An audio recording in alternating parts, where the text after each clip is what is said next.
About to be the clash of the titans. Strike like a lightning bolt. You feel the ground pounding, that might be the coast. Quick like a joke, like to hit when provoked. Don't you doubt that. That's a Jaguar to a house cat. That's an outcast to a whole squadron. If you talking Houston, then we've got a problem. You'll probably get the horns if you mess with the cattle. Sit back in your saddle and get ready for the fan battle.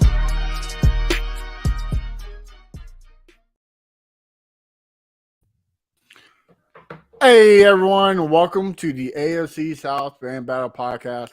I'll be your host tonight, Matthew Briggs, because Sam has to get some rest before she has her probation hearing tomorrow. I'm just kidding. Yep. Fingers crossed. Get on a parole. Get that ankle bracelet off. Get rid of it. Off of a curfew. Right. A woman has to live. A woman has to live. Well, guys, let me introduce you to my wonderful guest tonight. First off, my Colts commentator, I have Mr. Josh Senior. Say what's up to the folks. What's good, y'all? And you saw him last week. It was his first week. He wants another jab at it, so we brought him back on. We got Maximus Titan fan, Mr. Max. Thank you for having me back. And we got I'm gonna fix Sam's mistake. She does it every week. We got the best Josh Allen in Jacksonville right now. Yep, that's me. I'm your mom's favorite Josh Allen. Deal with it. All right, guys. Well, before we kick into why we're here, NFL news. One thing is Foster Monroe. He was the backup tight end to Darren Waller on the Raiders last year. And he was a free agent. And he was about to make big money signing with the Saints. But when he did his physical, they found out he had leukemia. So now he has to take a step away. So Josh, I kick off with you. What's your thoughts on this? Which Josh? Allen. I'm sorry. I forgot. It's a double Josh extravaganza today on the show. Right. Thoughts on? I mean, how awful is that? Right? Like, you're set up for a big payday. You got everything lined up. You go in for what I can only assume he thought was probably going to be a routine physical. You find out you have a life-threatening illness, man. My heart goes out to the guy. Like, what can you say to that? Like, it's just awful. It's awful news. All right. What about you, Max? What do you think? Yeah, pretty much same sentiment, man. I mean, that's just terrible news. Nobody wants that. Yeah, it's always a tough thing. To me, it seems like it's more and more common, right? Like Eric Berry from the Chiefs back in 2013. John Mechie for the Texans last year. It seems like it's more and more common, but I mean, that's the day we're living in, right? I mean, it's different things cause it. Different things are happening. So So, Josh Senior, what about you? What's your thoughts? Yeah, you mentioned Eric Berry. Ever since his deal happened, he never returned on the field. He never came back. That was pretty much the end of his career. Yeah. But I mean, like both of the guys said, guy setting himself up for a payday and potential starting position, and then you come down with the bad news that you have cancer and you have to step away for a little while before you get those cleared up. We don't. Who knows if it will ever clear up?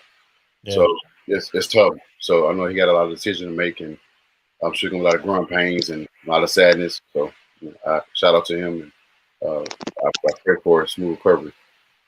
Yep. Yeah. We all do, right? Well, moving on. We're in the midst of free agency.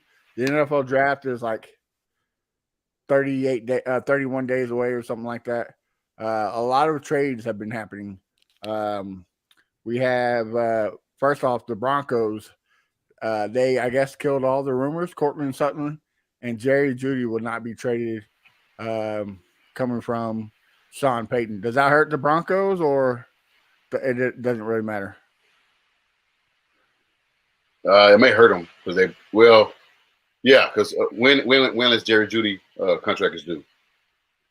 I think next year. or the year after next? Because then they pay Hamlin, they pay Sutton. So yeah, it kind of hurts not trading at least Sutton. What about you, Josh? With your GM, Alan, would you trade him or? I mean, I don't know. I guess I wonder if they tried to trade him, but they couldn't get what they wanted for him. So now they're sort of backtracking and saying, "Yeah, we're not offloading those guys."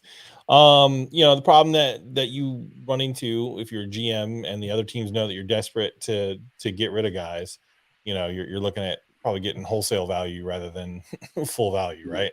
But when it's the other way around, you've got a hot commodity, and the other teams want him, right? Like then you've got a little bit of leverage. But it just feels like the Broncos don't have any leverage, and they probably didn't get what they wanted when they sort of fished it out there to the other teams, and now they're, they feel like there's more value in keeping them this year than trading them for whatever was offered. Would be my 100% zero sources, no evidence guess, but that's sort of what it feels like. Well, I mean, when you have to give up your first and second to the Saints because of the Sean Payton deal, I mean, you're gonna have to get as much as picks you can get, right? I mean, anything's valuable at this point when you don't have a first and a second. Max, what about you? What do you think? Yeah, that's exactly what I was just about to say, man. They need all the draft capital they can get. If I was the GM, they're not going to the chip this year. I'd be selling the house. I mean, I know fans flip their lid when you do that, but I mean, you look at them, they're not going to the chip, so why try? Yeah. Well, I mean, I guess too, I wonder, like, what was the Sean Payton deal? Was it just a first and second rounder this year, or was it more than that? I forget. I think it's the first. I think it was the first. Don't quote me, like you said, zero sources. I haven't really looked it up, but I think it's first this year, first next year, and second this year. But I could be wrong. Denver sending the Saints its first round pick this year and its second round in 2024 in exchange for Peyton and the Saints' third round pick in 2024. Honestly, I think I think they're not that. Looking at that, that's not that much of a desperate situation, really. You give up one. It's kind of like if you could draft what you believe is the best coach for the future of your team. Well, like if you had asked me last year if we had to give up a first round draft pick to get Doug Peterson, I would say okay, maybe, right? Like if you look at what you're getting versus what you gave up, because the Denver would have had what pick in the draft? Not in the top 10, I don't think, right? Like they were outside the top 10, so it's a crapshoot once you get to a certain like point of the first round anyway. Like I mean, there's been a million guys for all of our teams that have been in the first round drafted and end up being just not any good, right? So I think if you're Denver, I think looking at that, they're probably, if they suck with the two guys that they were trying to shop, then great, you get a higher first round pick next year, right? But if somehow they turn it into some sort of a successful run, then they're just going to tout the fact that Sean Payton was the right guy for the job, right? So yeah, I can see why maybe they wouldn't want to give those guys away for low value. Like they're not bad players, like they're not elite players, but like they're not bad, right? They're not Robert Woods, Well, the main thing is what's up with Russell Wilson, right? I mean, that was the problem last year. He just laid a golden egg and just sucked. Maybe it was Nathaniel Hackett. I mean, Josh, you're familiar with him, or Josh Allen, you're familiar with him. So, or is it just Father Time always winning? I mean, Father Time is undefeated. So who knows? Maybe Sean Payton come in and fix. I mean, I don't know. I can't really dog Russell Wilson that badly because as terrible as he was, he still beat the Jags last year in London and the Texans. I think again, my amateur assessment is that Father Time is caught up with Russell Wilson, and I think Russell Wilson is a weirdo. Like he's a weirdo, bad teammate. You almost get the feeling that he's like toxic to the locker room. He's like Tim Tebow with slightly better talent and an even more obnoxious personality. Like he's just one of those dudes where it's like, I'm just so tired of hearing about Russell Wilson and him doing stretches and exercises on the overnight flight to London and, hey, Broncos country, let's ride. I'm so tired. Like his stupid sandwich commercials, like just please retire. I hope he wins the lottery and then doesn't need to play football anymore and he can just go away and just get out of here, just go. But whatever. I'm not a Broncos fan, so I guess that's easy for me to say. Right. Well, moving on to the next trade, the Jets traded Elijah Moore to the Browns for they gave their third pick and Elijah Moore for a second pick.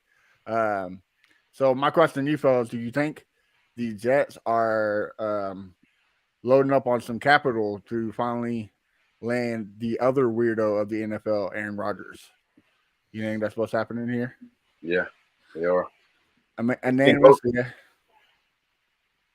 Josh Allen. I hope that the Jets suck next year. I hope they get Aaron Rodgers. I hope they suck. Like, I hope they go like 4-13. Like I can't stand that whole franchise. I can't stand Aaron Rodgers and his mushroom psychedelic coked out moron. Like dude thinks he's so profound and like wise, and it's just like if I had to pick between, you just heard my opinions on Russell Wilson. If I had to pick between him or Russell Wilson play another 5 years in the league, I'd pick Russ. Danger Russ all day. Like, please, Aaron Rodgers, just enough. I'm so done. I'd rather Tom Brady come back and play another year with as obnoxious as that is than have to deal with another season of Aaron Rodgers playing for any team. So I hope the Jets suck. That's my thoughts on that. And didn't Brett Favre do terrible too? Didn't he go like 7-9 or something like that? He also got in trouble out the field too. Yeah. Oh yeah. I mean, yeah. They're both piece of crap human beings. I mean, you can flip the coin and they're both laying on pieces of crap. So yeah, Aaron Rodgers is from California, and I love the meme that said, of course, Aaron Rodgers would pick the team that is geographically farthest away from his family to be traded to. Oh. Nah, I'm good. I'm not going nowhere near California. Yeah. Don't blame him. Max, what's your thoughts on it? Yeah, man. If he doesn't play for the Jets this year, that is going to be the messiest, ugliest thing we've seen in a long time. It's going to be nasty. I mean, the Jets fans are going to be upset. Green Bay fans are going to be upset. I don't see how it doesn't happen. I don't see how he doesn't play for the Jets this year. And they are going to stink it up. And I don't know why the Jets didn't learn their lesson from the first time, doing the exact same thing again and expecting a different result. Insanity. Right. Well, I mean, that's you just said it, the Jets. That's all. That's all the information you need right there. It's the Jets. Yeah, and it's the Jets. Yeah, it's like the Browns. Jets suck. That's how I feel about that exactly. franchise. Yeah. All right, guys. One more thing, and we'll move on to why we are here. Talking about sucky football, the AFC South. The NFL is talking about not getting rid of, but changing the rules to touchbacks and fair catches instead of taking it out to the 20-yard line like we're all used to. They're going to move it to the 25-yard line. Dumb. I hate it. Yeah. You don't like it, huh? I think the NFL should go in the opposite direction and introduce fighting like there is in hockey. I think they should have like 5 play penalties, right? So 2 dudes get in a fight and like they're off for like the next 5 or 6 plays and they can't come back in the game. I think literally like the reason that people there's 2 reasons that people pay big money to watch these athletes do what they do is A, these are physical feats that most of us cannot accomplish, and B, there is a high level of risk associated with what they do, right?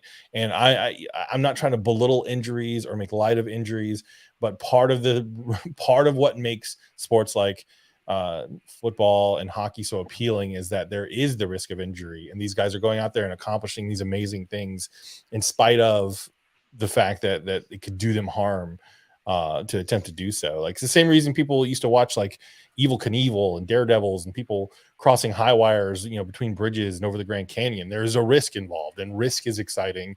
And the more you take that out of it, you make it bland and boring and stupid, in my professional opinion. Oh, well, let me ask you this then.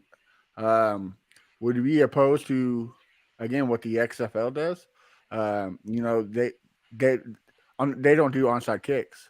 They make you go for it for 4th and I think 4th and 20, 4th and 15. If you pick it, if you get it, you get the ball back. Yeah, no, I don't like that. That's weird to me. I like the strategy of the teams being able to choose what they do, right? Like if you want to do an onside kick, like I like there being a little more strategy. I feel like the XFL they're trying to make it seem exciting when really they're just given only one route that a thing could go, right? Like, listen, people watch NASCAR because these guys are doing amazing things in the cars, but also because they crash. Like that's why our boy VT. That's what he's like there is risk involved and people I cannot do what these athletes do and I am not because I cannot do it. I'm not willing to risk the bodily harm that goes along with this game, and therefore no one is going to come along and pay me millions upon millions of dollars to do this, right? So again, that's why we're getting paid millions and millions of nothing to talk about it, No, right? Exactly. That's why I'm sitting here in this chair, with a stupid Jaguar picture behind me, because that's all I can afford. I don't have millions to spend on decorations for, my office / studio here. But again, the NFL is going to do what they're going to do. They're going to do what makes them money, right? And if they think that taking violence and contact out of the game is going to make them more money than leaving it in, they're going to do it regardless of what some idiot sitting on a podcast says. So. Right. I'm like, hey man, Josh Allen had a pretty good idea. You know what we need to do? Let's keep it the same. Let's just not don't change anything ever for any reason. Right. All right, Josh Senior, what do you think? I think it's like what Josh said. I think it's stupid. But at the same time, I mean, you're gonna have players still running out anyway. They're still gonna try to attempt to take those kickoffs or punts and run. So and take those risks. So regardless of them changing it for a fair catch or whatever. You still have one guy that's a returner that's going to take those risks and wow the fans, so they can change all they want, but it won't change. It's not fun for the players either. Like touchbacks can't be fun. Like that's right. That's not. It can't be their preferred way of doing things. You're gonna tell a guy like house call Jamal Agnew, to not like come on, bro. Right. He's gonna do it if he thinks he's got a seam and sees an angle. And his blockers are lined up. He's going. Like he doesn't care. 5 yards ain't gonna matter to him. So that's like Dante Hall, Devin Hester, Josh Cribbs. Like there's people who made their careers on kick returns instead of actually being an X and O type of player. Well, and to be perfectly honest, you rob the kicking team of an opportunity to cause a turnover too. Right. You're taking away, if I'm kicking the ball to the other team, you're taking away my opportunity to make that guy cough it up. So you're taking away some of those, and again, that's the exciting part of the game. When it's not happening to my team, I love when a team coughs up a fumble or a punt and then my offense gets the ball back, on the 5-yard line. Like that's an amazing feeling. Like, the more you have touchbacks, the less you're going to see of those things. Right. So. I mean, like, and not just that, I think that's where one of the best hits come from. Terrell Davis, he made a hell of a hit when he was a rookie.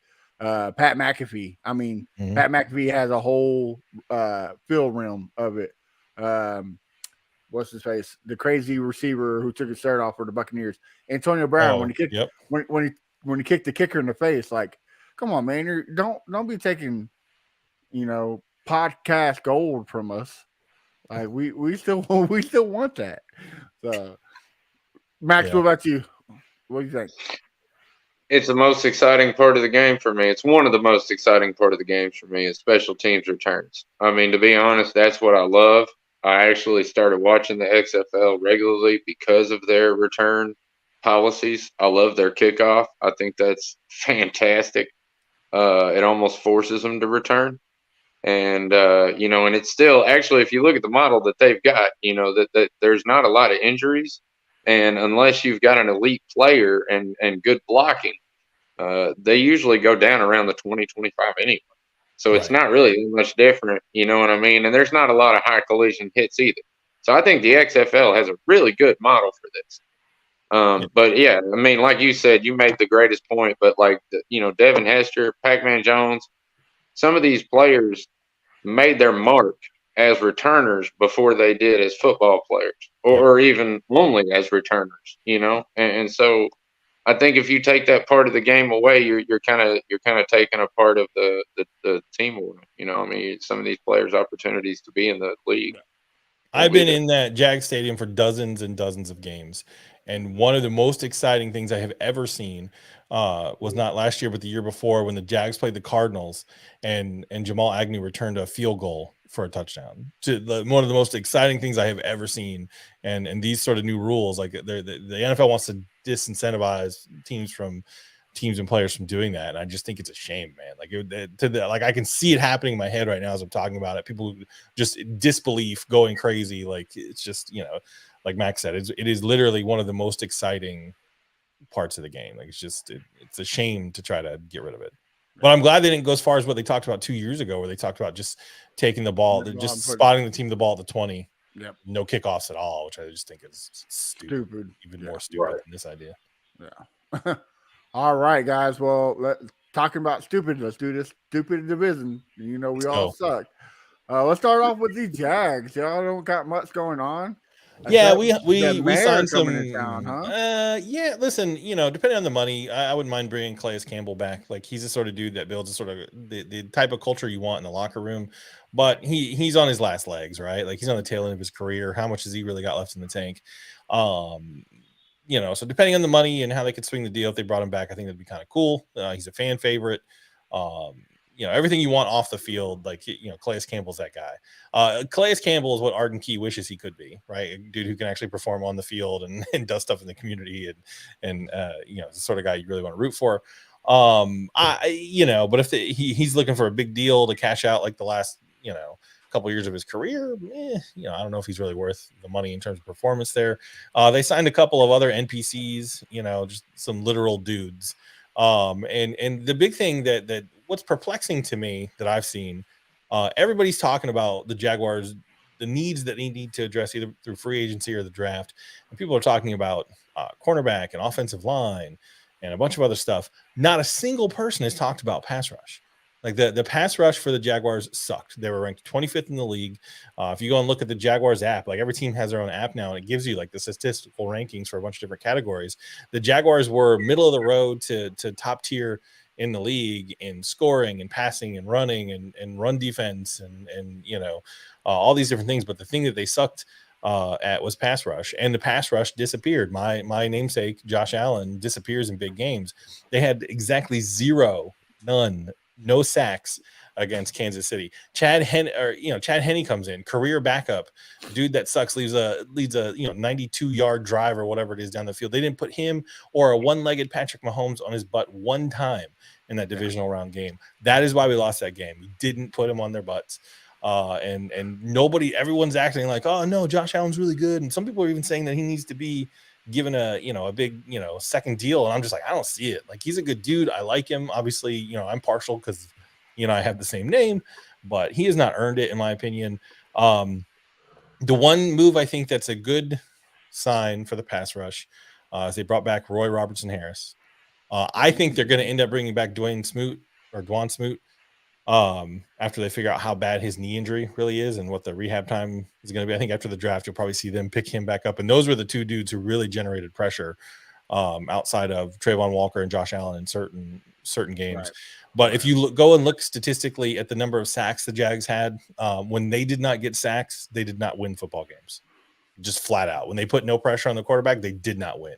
So that long stretch in the middle of the season where they were not winning games, the defense was not. And I mean, there was other problems too, but you can sort of see. And what's perplexing to me again is that nobody is talking about how do we fix the pass rush for next year. So that's what the Jaguars are stupid if they don't do something. And the Jaguars, listen, this is an organization that has been stupid many times over in their history. So it wouldn't surprise me if these idiots don't do anything. And maybe I'm wrong. Maybe Josh Allen and Trayvon Walker will have a big jump and produce some pressure. They didn't really do that like they didn't do this past season, but the Jags got to do something about the pass rush. It was the worst statistically ranked unit on the whole team, and something's got to give there. If they want to beat teams like Kansas City, you want to have a shot to actually get past Kansas City, because that's the elephant in the room, right? Like, Kansas City is the team to beat. They won the Super Bowl. They are the champions. They're perennially the team that you have to deal with. They're the Patriots of this decade, right? So you got to put Patrick Mahomes. You got to get him off a spot and put him on his butt. If you do that, you have a chance to win. If you don't, you're probably going down. So, question before I move on. if the Jaguars barely make the playoffs and win the division, or don't make the playoffs, does Trent Baalke get fired? I think it depends on how they get in, right? Okay. It depends on who performed. Right? It's hard to answer. I think how do you fire your GM if you make the playoffs? I think is a hard, this It's team not is that hard. yeah. I don't know. I don't know. Again, there's a lot of variables there. I am not necessarily sold 100% on Trent Baalke, but I think for an organization like the Jaguars, if your team makes the playoffs and maybe even wins a playoff game 2 years in a row, and you turn around and fire your GM, I don't know. How does that look? Like, the Trent Baalke, if he gets us two years of winning the division and winning a playoff game, he has done something that almost no other GM in the history of the franchise has done. So I think he's probably not on the hot seat. I think, maybe, I don't know. Shad Khan has been very patient with all of his hires, whether it's coaches or other parts of the organization. I can't see Shad Khan making an impulsive decision unless he's not a or I should say Doug P is not a Trent Baalke guy though, right? I mean, could they possibly get one that helps Doug Peterson get the guys he wants? Or... I mean, Trent Baalke hired Doug Peterson. Baalke was here. Baalke also hired Urban Meyer, right? Listen, if I thought we could find a guy that was better than Trent Baalke, I would fire Trent Baalke today. Trent Baalke took Trayvon Walker #1 in the draft when Aiden Hutchinson was sitting there and produced statistics. Just look at the numbers. Aiden Hutchinson was a better player. Sauce Gardner, all these dudes that were like literally there that they could have taken. We didn't take. We took Trayvon Bonehead Walker. And you probably could got him in the second round. Right? Literally, like I would be less mad if they had taken somebody like Dameon Pierce. Like imagine that. But just look from a statistical standpoint. Right. Like Dameon Pierce had a better season. You could make a better argument for him having been a #1 pick than Trayvon Walker. Trayvon Walker did not do anything. So if it's me, I fire Trent Baalke right now. He actually cost you 2 games. I mean, he's the reason why the Texans won. Yeah, he's the reason that when I was sitting there in that ketchup-soaked stadium, just smelling the funk of ketchup radiating in the Florida sun, and the rats burning across their feet and everything. I'm not going to dignify that with a response. But listen, see, no one can come at me with those jokes because I'm the one that was talking the most junk and running my mouth the most about how terrible the concessions were at that stadium for a long time, right? So who are you talking to? Like, I know. Thanks for telling me. Tell me something I don't know, right? But no, yeah, his personal foul at the end of that game. So anyway, all that is to say, Trayvon Walker ain't it. Josh Allen does not look like he's going to be it. I'd be okay if Josh Allen walked and went to free agency and went somewhere else. It would suck a little bit, but not that much. They got to fix the pass rush. Jaguars have got to do something, and maybe that's what they're going to do in the draft. I don't know. We'll see. They got to fix the pass rush. All right. Well, moving on to the Titans. Any newsworthy there, Max, or just keeping it quiet, or just too busy slamming down the mayo? Yeah. No, I tell you, man, it's 50-50 what you ask the Titans fans. We're either a dumpster fire or just fine. I think, like we said before, Rand Carthon's trying to thread a needle on, not making too many big waves in his first year, but also trying to get us out of the dumpster fire that J-Rob left us in. I think he has one more big move to make. And I've been saying it all off season, and I know I'm going to make a lot of Titans fans mad when I say this. But Ryan Tannehill, he doesn't have to go, but his contract does. And I don't care how that has to happen. I don't want him for more years. So let's get that straight. But his contract's got to go. We cannot pay him that much money to get the play out of him that we're going to get. Now, the best, he ever played for us was in, I think, season like 2020, 2021 when we had Arthur Smith, AJ, we were, that's when we went to the AFC Championship and all that. But we had good receivers, a lot of them. Jonnu Smith at tight end, and then we also had Derrick Henry in the back. We had all kinds of pieces. Our wide receiver room right now is Traylon Burks, Kyle Phillips, and NWI. I mean, and if that's not, that might be the worst wide receiver room in the entire NFL. Yeah, your best receiver is your tight end right now. Yeah, I mean, I hate to be beating up on my Titans right now, but I kind of have to.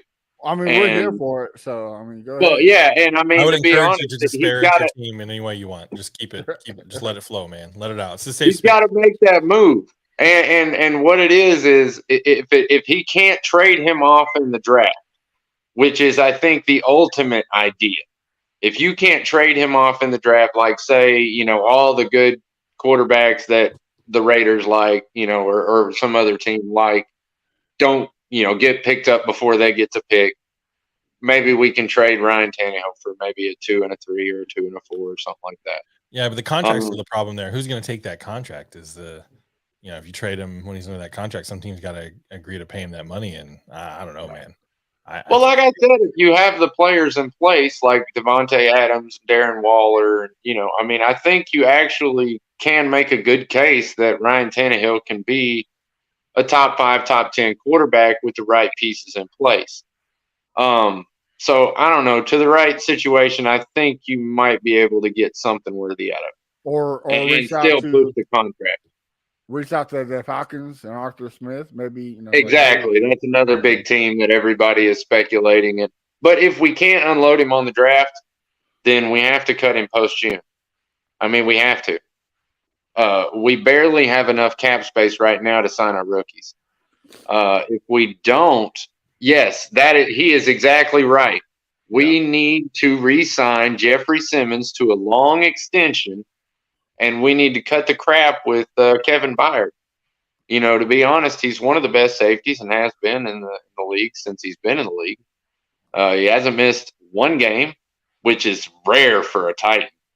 And, I mean, that's just the obvious move to me. And, I mean, a lot of people are talking about Derrick Henry, trading him, whatever. I'm not cool with that. I think he's the face of the franchise. I think that would be a dumb move for Rankworth on. But Ryan Tannehill is not loved by the entire Titans fans. We are split pretty much 50-50 on him, whether we love him or not. And you either love him or hate him. Not a lot of people are like, he's okay. You either think he's trash or you think he's good. I think he's good with the right players, but he is trash with what we have right now. So I think we cut all ties with Tannehill. We take that extra money. We re-sign Simmons, and we move on with the draft of, whatever we can get. So before we move on, let me ask you a question like I did Josh. So like you said, Kevin Byard hasn't missed a game, and safeties' careers usually last a lot longer than running backs. So why not get what you can get right now at Derrick Henry while you still can? Because he's getting older, he's getting bigger. So would you, for the right price, would you get rid of Derrick Henry to help because let's be honest, it seems like the Titans are looking towards a rebuild. A tank season. Yeah, a rebuild or whatever you want to call it, yeah. And I agree. A lot of people are saying that. But here's my argument to the 29-year-old Derrick Henry that we have overused over the last 3 seasons. First of all, he's been incredibly productive. He's the king. I don't have to give you any stats on that. That's obvious. But I didn't vote for him. I'm sorry. I'm sorry you didn't vote for him. He's still the king. The first 2.5 seasons, really, he didn't play hardly at all. He played behind other people, got very sparse carries, not really hardly anything at all. And in college, I think either his first season or his first 2 seasons, he didn't play hardly at all. So even though he's 29 years old and we have used him a lot over the last 3 seasons, I mean, you look at his health standards and everything, and yes, I know they do have a short shelf life. And I'm not saying that, But I do think that a good move for Rand and again, face of the franchise, you know, everybody knows how the Titans fans reacted the last time we traded one of our big superstars. And I think Derrick Henry fits that bill. I think everybody in the Titans family, he's not like Ryan Tannehill. We're not 50-50 on him. We all love Derrick Henry. So I think moving on from him would be a big, big move from Rand Carthon. Big cojones move. You know what I'm saying? But I think if we restructure him, extend him a couple years, and use him to the fullest extent, and then let him go when, you know, it's obvious, like, unfortunately, a lot of Titan fans are going to get mad with this comment, and I'm sorry, guys, but let's be realistic here. Again, stop looking through the two-tone blue glasses. Just like with Steve McNair. When it was time to move on from him, we moved on from him. Yeah, all right. So let me ask you this question. Someone comes and offers you the Sean Payton deal, first rounder this year, second rounder next year for Derrick Henry. You take that deal? Absolutely. Yeah, okay. All right. You're rational. You pass I'm not an idiot, man. I mean, come on now. I know that, but and that's the other thing is what value do you put on Derrick Henry right now? What draft pick do you? I would give you 2 second-round draft picks for Derrick Henry. Really? Yeah. Seriously. Just because you don't know what's going to happen next year. That's the thing. That's the thing about running backs. You never know. With Chris Johnson, Le'Veon Bell, I mean, you go on and on with running backs. You never know. Like the only one that breaks that mold, right, is AP, Adrian Peterson. Yeah, and I will say that running backs are a lot easier to replace in this league. You know, than Kevin Byard is. I mean, let's face it. The Kevin Byard thing should just be off the table. Everybody needs to stop talking about it because I don't think. Yeah, I think he's more right. I think a third-round pick is more close to what I think Derrick Henry would actually pull on the market.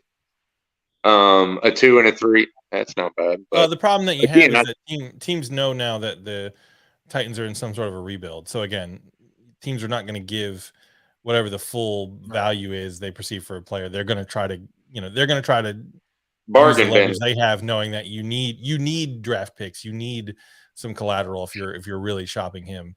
So you're not going to get, if he was worth a first round pick, you wouldn't get it. Like no team would offer it because they know the Titans are in rebuild mode. So. Exactly. Yeah. So again, and that's another good reason why I wouldn't trade him. All right. Well, before I move on to Josh Senior, Josh Allen, we have a question for you. Who would you rather gotten last? Aiden Hutchinson. Aiden Hutchinson, hands down. Just look at it statistically. There was 2 pass rushers that were rated in the, to go either 1 or 2. And Aiden Hutchinson was a guy you plug in immediately and he's productive. Trayvon Walker was a project. He didn't really have a whole lot of pass rush numbers. If you look at his numbers at Georgia, he was fine. He did a lot of tackles. He had tackles for loss and things like that, but pass rush was not really a specialty. They took Trayvon Walker. They put him in a different position than technically what he played on the line. I 100%, no doubt, said it before the draft, said it during the draft. I'm saying it now, a year after almost the draft. They should have taken Aiden Hutchinson. Okay, I respect it. I like it. Moving on to the other Josh, the second best Josh on the podcast. No, I'm just kidding. The Colts. What about you? Any news? Of course, there's never news around Indy. We're the cheapest team in the division. We don't spend anything. I think the highest player in the division is paid free agent in the division is Matt Gay. he got paid a lot of money 2 weeks ago, and a lot of us is indifferent with that one. The only news right now lately is the Lamar Jackson news. They said that I was about to say that. Yeah, the reports are saying that the Colts are reaching out to Lamar Jackson because obviously he's his own agent. Yeah, they're interested in signing him. So, what's your thoughts on that? It's a lot of writers said that we have a plane in Baltimore right now. They're still up behind, or they've been still there visiting. I don't know if it correlates to Lamar Jackson, but my take on it, since Carolina ruined our chances of getting the top 2 quarterback in the draft by trading up, and we're not sure with Levis or Anthony Richardson, I'll take a flyer on Lamar Jackson. Yeah, he has been injured. You know, he missed 13 games the past 2 years, maybe 13. Yeah. I don't know the exact amount. But he's electrifying quarterback. You know, I know it's not a retread. He's not old, 39, 40 years old. He's 26 years old, still in his prime, and he's an athlete. Just got to work on his accuracy and his throwing because he's more so of a running back than a quarterback. But I mean, Indy, as you can see on Twitter everywhere, Indy fans are loving the idea of potentially acquiring him. But what do you guys think? Yeah, I was about to say Josh Allen and Max. Does Lamar Jackson to the Colts scare you guys or? Yeah, I mean, how could it? I mean, Lamar Jackson's a good player, right? Like, it doesn't scare me as much because I feel like the Jags figured him out a little bit when he played, you know. But I think he's a dangerous player. You know, in the right circumstances with the right scheme, you know, you maximize his talents. The dude is a literal cheat code when he's running, right? Like he moves back and forth, changes directions like no one I've ever seen. But again, it comes down to the cost, right? Like because it has to be a trade of some sort, or is it they conditionally or they did the unconditional free agent thing? Like the Colts can sign him to say a 5-year, $160 million contract, and if the Ravens said, "Cool, we don't want that. That's too high." Oh, that's right. So it's not a trade. Here's our first. I mean, it just depends on how much of the future of your cap space you have to mortgage to get Lamar, right? Like, Do I believe it? Yeah, that's to you, Josh. That's to you, Justin. I mean, I'm excited. I'm also not excited that we can't get the top two quarterbacks in the draft. So I'm shifting my thought process on Lamar Jackson. You know, if we can't get him, go for it. You know, it will only cost us 2 first-round picks. The Ravens want him for him. 2 first-round picks. So it's only going to cost us 2 first-round picks. Probably going to be a 4th and then next year pick. So we should be set at quarterback. He's healthy, so we should be set at quarterback for the next couple of years. I mean, I would love to have Anthony Richardson, but if there's still rumors there that teams could move to 3 with Arizona, so we're not sure. So I mean, there's a lot of things playing part in it. So, but we can get a deal done and acquire him and get those picks up and have our quarterback and for the future and run a lot of RPOs with him and JT and potentially sweep y'all guys. Yeah. I mean, I think bottom line, Lamar Jackson is an upgrade for the Colts based on the current roster. And the question is, how much money are they going to have to pay him, and how much is it going to hurt their ability to sign other players around him, right? So if dude wants like a $200 million like crazy contract, then I don't know that he's worth it. Like I know I'm in the minority when I say that, but like I don't know, man. He did come out. He did come out and said that he doesn't. The need of being the highest paid is not there. Like he doesn't want to be. Yeah, because he knew he wasn't going to get it. Nobody was going to give him that. He just wants to be what he deserves. He's worth. Which I don't blame him. He's a former MVP, right? I mean, he's never gotten the help in Baltimore. They never got him receivers. They rotate his offensive line. And Greg Roman, I mean, I don't know how he's still an offensive coordinator in the NFL. I mean, they never help him out to heighten his passing skills. So I can see why, why. Yeah, I mean, the Colts' new head coach being an offensive guru, you do sort of wonder, like, as much as it would hurt my team to have to play him twice, right? Like, it would be interesting to see what that guy can do with a talented guy like Lamar. Lamar and Jim Bob Cooter, Jim Bob Cooter, best name in football. See, we only have $20 million in cap right now. Yeah, see, that's a tough spot. Well, I mean, everybody keeps saying the cap, but the cap is kind of like a myth, though, right? Because you do so much. No, it's not, though. No, I mean, you can do so much things to bend it, right? Incentive-based deals, bonuses. You can bend it to a certain extent, but at some point, it's like a rubber band. You can stretch it for a while, but eventually it's going to snap back. Like the Rams. Yeah, I get it. The Rams, that's a great team to look at. All right, Max, what do you think about Lamar going to Indianapolis?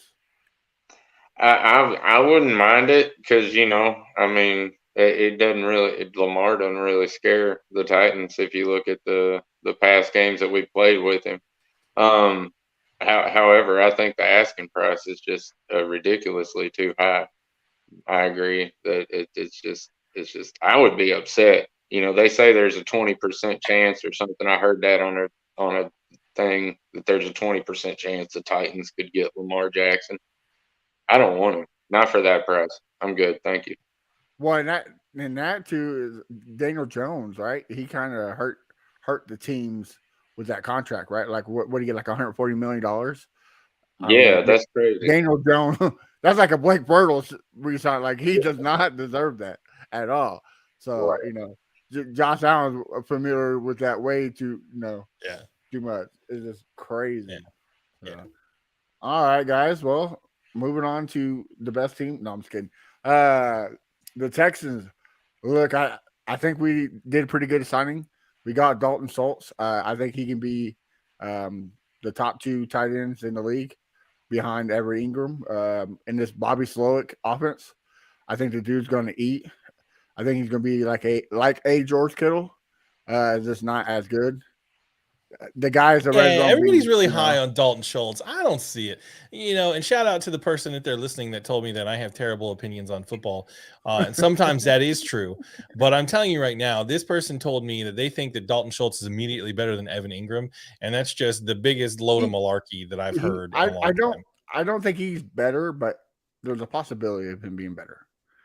He's talented, possibly, but right now, if you plug those two in, you ask somebody to rank the tight ends after the season that Evan Ingram had this past year with the Jaguars. I don't know how anybody in their right mind can say that Dalton Schultz. Well, Dalton Schultz wasn't too far behind him, and plus, he had to play a lot of games with old Cooper Rush.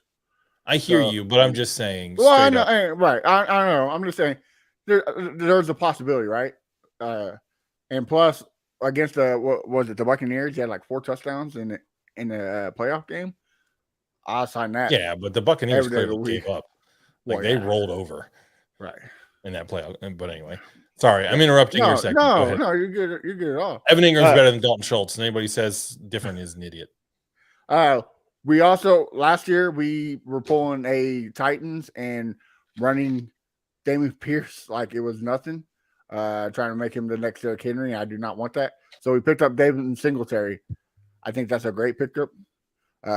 Helps with the depth and the carries. I don't think he's going to be. We got crazy conspiracy theorists, if you want to call them, in Texans Twitter, saying that Dameon Pierce is not a number 1 running back. That he bet on good days is a number 2.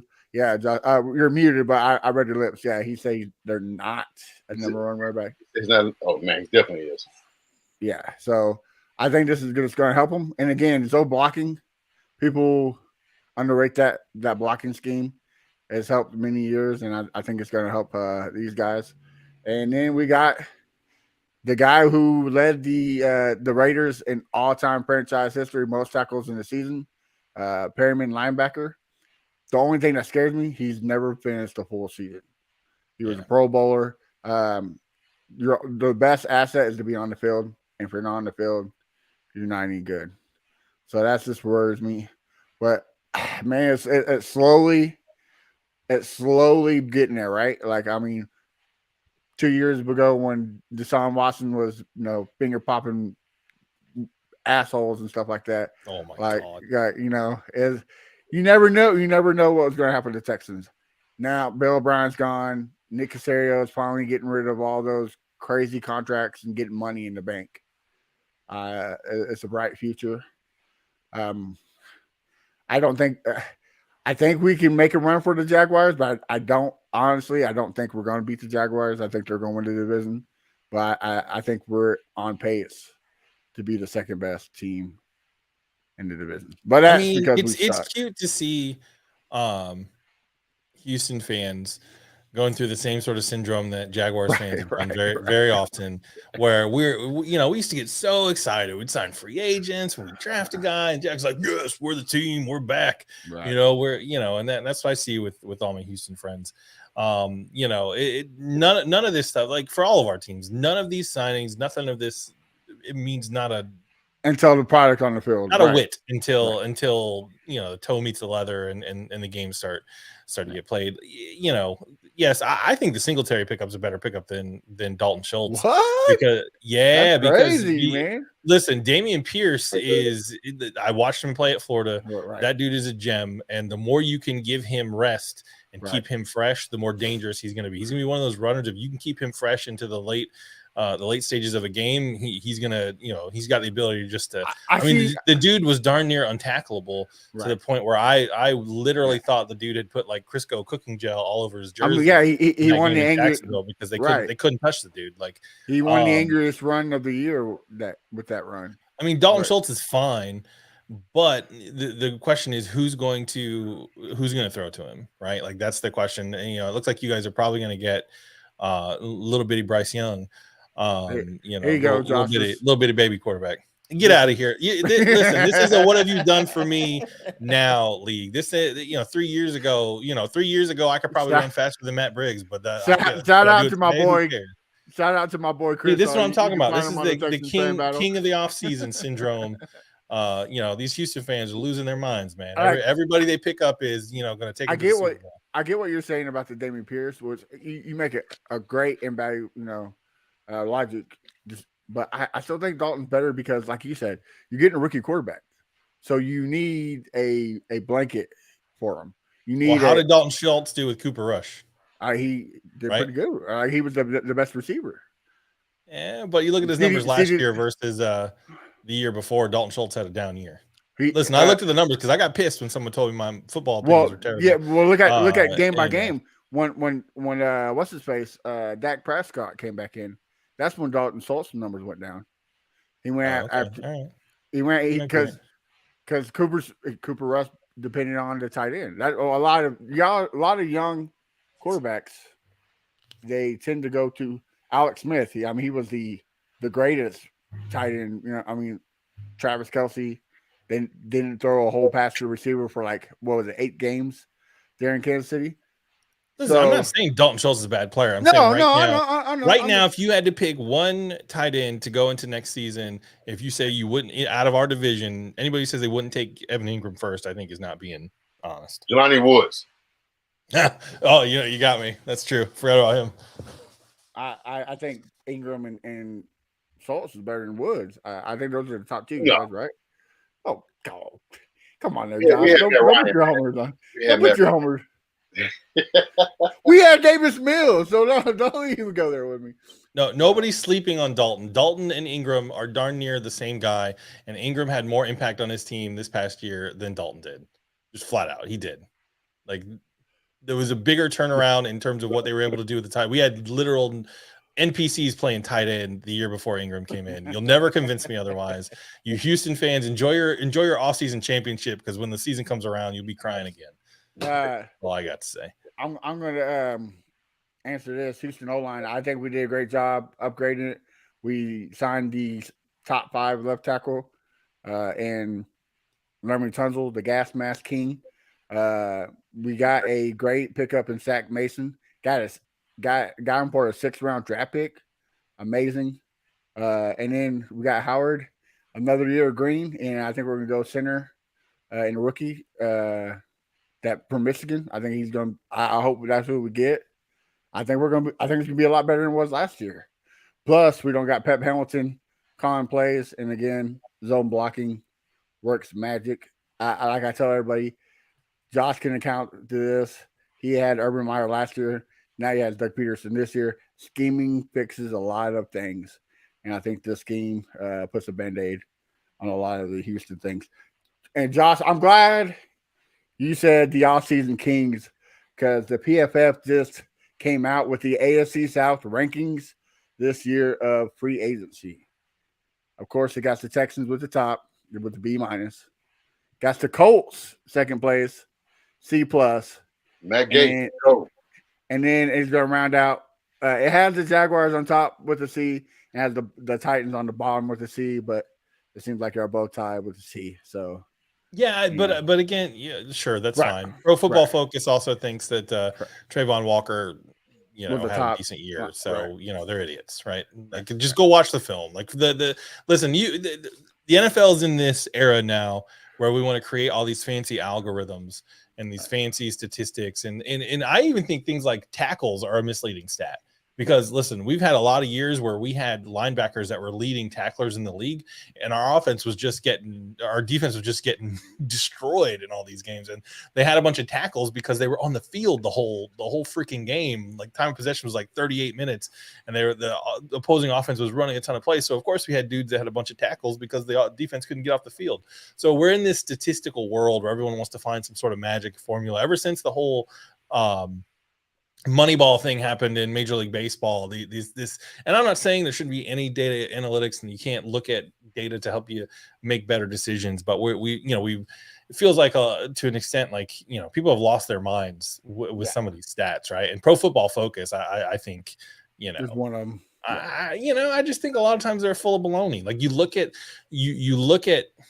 players and how they play, and you watch their film, you watch the games, and it just doesn't match what the statistics and the data that you see in some of the PFF numbers. And I know I'm in the minority with this stuff, but again, numbers, There you go, Josh. Yes. What, 172 more yards? Dalton, you're right. Dalton Schultz is freaking the next coming of, whatever dumb tight end people think is the best tight end. You're 100. Come on, man. Come on, 100. He's 100 yards better over the last 3 years. You got 33 more yards a season. Like, get out of here. Get out of here. All right, guys. Well, statistically irrelevant. That's what I'd call that. Like my boy Crenshaw on the Texans Fan Battle says, this is the worst part of the show because it's the end. So, any last words before we go? No? Yeah? Dalton Schultz sucks. How about that? It's a Ryan My last Tannehill. words. All right. It was always guys. the Jags. Dalton Schultz sucks. Also, Sam loves Jalen Ramsey, and prayers up for a court date. All right, Josh. Well, with that being said, Josh, tell us where we can find you on social media. You can find me on Twitter telling people that they're dumb if they think Dalton Schultz is better than Evan Ingram at Josh Gives Up. All right. Josh Senior, where we can find you at? Find me on Twitter at I am Josh Senior, and on Tuesdays on the Hush Mile podcast at 9:30 p.m. Eastern Time. Yes, definitely check that out. And Mr. Max, where can we find you at? Maximus_Titan_fan, and I'm on YouTube, Twitter, Instagram, and Facebook. All right. And guys, make sure you check out our network's email website, Fan Battle Sports. You can find all of our great shows: the Titan Coliseum, the Jags Fan Battle, the Horseshoe Mob, the Texans Fan Battle, and Josh Allen is working on something I think y'all are gonna like. So make sure you check it out. All the great stuff. You can find me at Dalton Schultz is the greatest tight end in AFC South. Oh, go suck it. You can find me at A1 Day One Texans. You find the podcast everywhere on all major platforms at AFC South Fan Battle, and all social media at AFCSFB. I didn't murder it like Sam does, so score one for me. Until then, guys, next week we'll see you then. Have a good night. See ya. Sam.